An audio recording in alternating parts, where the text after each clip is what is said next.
ख़बर वास्ते शेयर कंदासीं। हुमायूं वेझो कार सवार हथियारबंदनि हथां ॻोठाणो बहिना तो अगवा थियो आहे। इसरार चांडियो रिपोर्टर सुल्तान कोट असां सां गॾु टेलीफोन लाइन ते मौजूदु आहे। जी इसरार चांडियो। जी रिज़वान, सुल्तान कोट सब डिवीज़न जे हमान शरीफ थाने जी हद चोॾियों सतायो शहर में सवें माण्हुनि अॻियां नामालूम गुट बदल माण्हू मेहरान कार सवार हथियारबंदनि ॻोठ पीरजान कोसो जे रावती 26 वरनि जे शमन पुट निज़ाम कोसो खे मबीना अगवा करे खणी विया। मगवी जे वारसनि पारां हद जी पुलिस खे अगवा बाबति इतला ॾिनो वियो, जंहिं बाद सब डिवीज़न सुल्तान कोट हमान शरीफ जी पुलिस वाक़े वारे जॻह पहुची जांच शुरू करे छॾी आहे।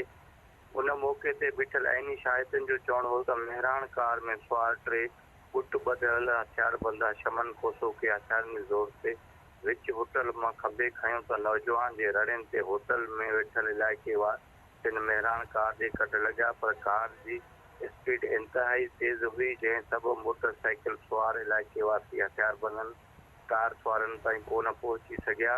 नौजवान जे वारसनि जो चवणु हो त हद जी पुलिस खे नौजवान जे अगवा बाबति बरोक़ इतला ॾिनो वियो। पुलिस नाकाबंदी न कई। ॿिए तरफ़ हमान शरीफ थाणे जी पुलिस राब्तो करण ते ॿुधायो त नौजवान जे अगवा बाबति इतला मिलियो आहे, वधीक जांच बाद ई ख़बर पवंदी। ॿिए तरफ़ मऊ जे वारसनि जो चवणु हो त असांजी कंहिं सां बि ज़ाती दुश्मनी न आहे, ख़बर न आहे असांजे नौजवान खे कंहिं अगवा कयो आहे। जी रिज़वान।